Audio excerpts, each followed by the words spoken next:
Hello again, nice to see you back here. Today, I was going to show you benchmarks of the RTX 2070. Yet, I can't do that.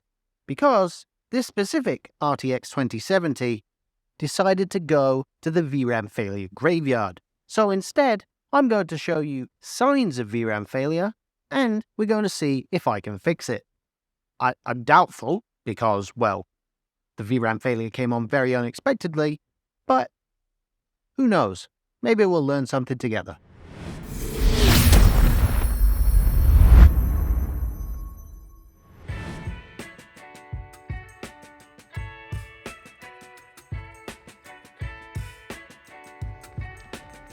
Jumping into Warzone 2.0, especially at 1080p with lower settings, felt like a perfect match for the 2070's raster performance in 2023. It's not even using 100% of the GPU. Except there was clearly an issue present because neither the CPU or GPU were at 100% utilization, and we were stuck in the mid-60s for frame rate, which should have set off my alarm bells. Yep.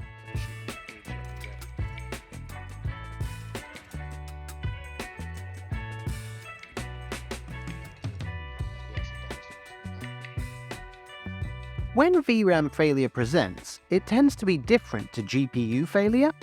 In this instance, you'll get strange artifacts. Inconsistently sometimes, the PC will start ramping the fans up and down, closing VRAM-intensive applications, and possibly blue screen with a Windows error message.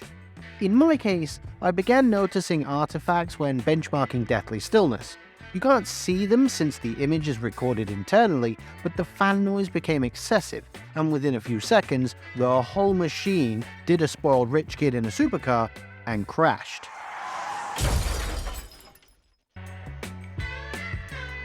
On the first restart, everything was fine again until I launched back into the game, at which point the PC made like a 22-year-old on the way back from spring break.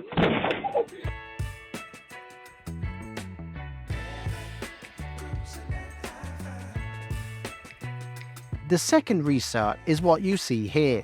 Artifacts right at boot, getting worse as soon as any load is placed on the GPU. This said to me that the VRAM was the culprit, as there was no flickering, black screening, or other indications of GPU failure.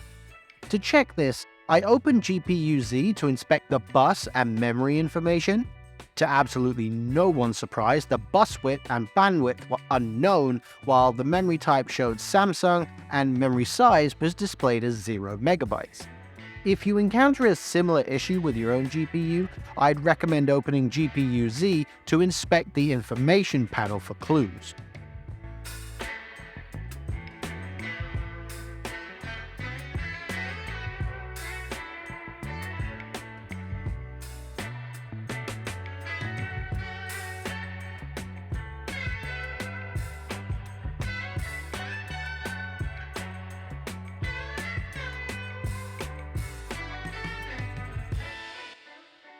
As you can see, pretty simple teardown. I don't see any physical damage. I don't see any burning, any corrosion.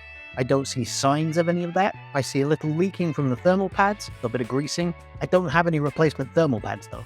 So I'm not going to be able to replace those with brand new ones. My suspicion is that the VRAM chips themselves, under heat, under load, and under use after a few years, have begun to separate from the board slightly, creating flow issues which create the artifacting. So I'm going to put the thermal pads back on and add a couple of thermal layer strips to see if additional pressure helps. For thermal pads, I'm going to use these NVMe pads or SSD pads.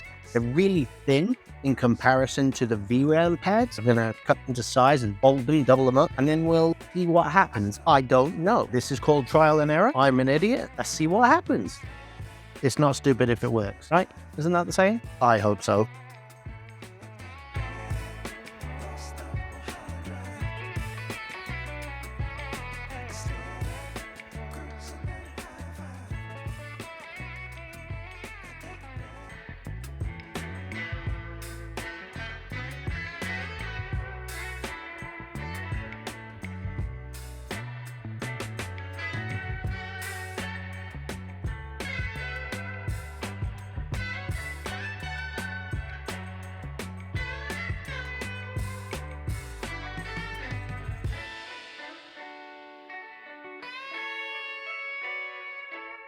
Alright, so here's the fixed card.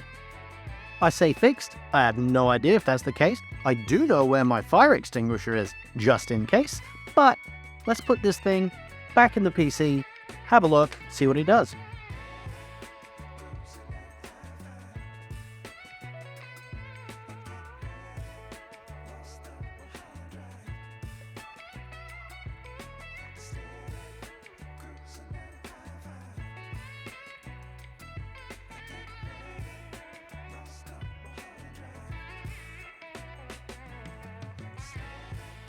Helps if you plug in the HDMI cable.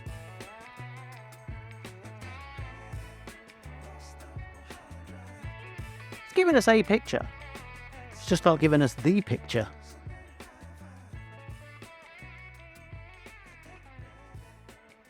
I think we'll turn that off, because, sad noise.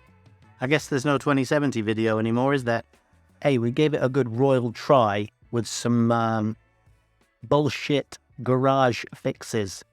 It's a few hours later now, and I've tried a few things off camera, bar reballing, to see if I could resuscitate it. Unfortunately, with a heavy wallet and full belly, I must inform you that the Zotac RTX 2070 has indeed passed on to GPU Valhalla.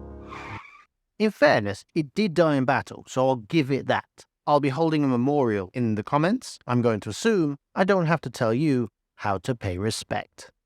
It was a very unexpected turn of events while testing this card, and it changed my plans. So there won't be a 3070 benchmark for now. I will say, this kind of video, fiddling with components, trying different things, was a joy. I think I have a 5500 XT around here somewhere that needs some minor soldering. I've never soldered a damn thing in my life. Yeah, hopefully I don't set anything on fire. Until then, thank you for watching. Please do all the usual YouTube stuff. I've been Joss. I'll see you next time.